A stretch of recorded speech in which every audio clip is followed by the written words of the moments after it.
Hi, Alexander Bornstein back here again with Perfect Circuit. Today we're going to talk a little bit about scoring for horror, film, TV, video games, whatever. We're going to be looking at the Pro 3 from Sequential, the Pipe from Soma Labs, and to help us demonstrate this, I brought two very good friends of mine along. The first is Tracie Turnbull on cello, and Brian Winslow on guitar. So in addition to using these instruments kind of on their own, the Pipe is obviously great for vocal processing. The Pro 3 is a great monosynth on its own. It's important that you can actually mix and match a lot of different elements, and that's kind of the cool thing about horror scoring in general, is that you really can do anything you need to, scare the hell out of whatever everybody's watching. So we're going to take a look now, kind of mixing and matching these different instruments with the cello and the guitar, and seeing how they can interact with the Pro 3 and the Pipe.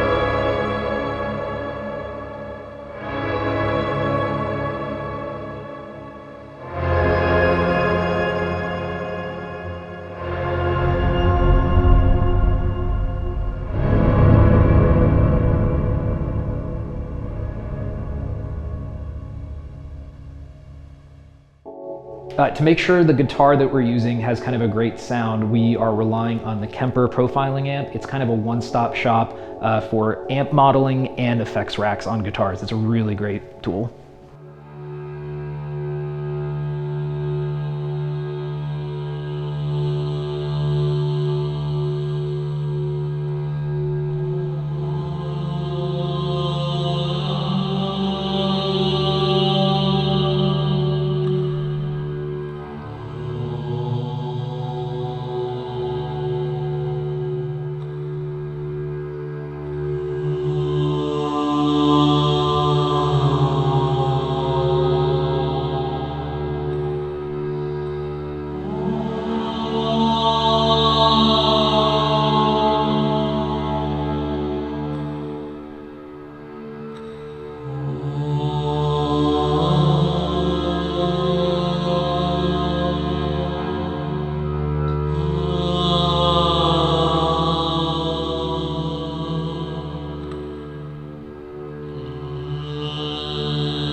So while I was doing the vocal processing with the cello was actually running into the Pro 3 and was using the Bucket Brigade delay and the reverb as well, just to give it a more spaced out kind of sound. It's really cool when you can take something like a cello and you can put it through the Pipe, because not only can you get vocal effects from it, you can pull this out. Soma sells a lot of different mics that you can buy for the Pipe, but if you can plug in from a cello pickup or a guitar pickup, all the algorithms can be used to keep manipulating and distorting the sound.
So Bryan was using an EBow on his guitar, which gives you this infinite sustain sound. The infinite sustain of the EBow allows for a really nice bending of tension to happen because those little notes can just get manipulated ever so slightly, and you can have it happen over a long or a short period of time, and it's extremely effective for creating tension, especially when you've got a nice tonal center created. I think horror scoring gives you a fun kind of excuse to really kind of experiment and mess around and really sort of have these happy accidents with people that you're working with. And a great way to do that is something like the Pro 3 because it has a built-in sequencer. The sequencer kind of allows you to get this bed going, and that's what we did in the little jam that we just did, is that the Pro 3 has just kind of a drone going on, some preset modulations happening just so there's a little bit of interest, and then really just kind of letting Bryan and Tracie have fun with it and just seeing what they could come up with. And in horror scoring, you really can experiment that much and really find these cool little solutions. So there you go. Hopefully this was interesting, kind of seeing the different ways you can do horror scoring with the Pipe, the Pro 3, the Kemper profiling amp, all really cool stuff. Call your friends, work together, try interesting things. You kind of come up with cool solutions like this. Remember to like and subscribe the video. For Perfect Circuit, myself, Tracie, Bryan, our social media handles, we'll put all those up in the video at the end. Thanks so much.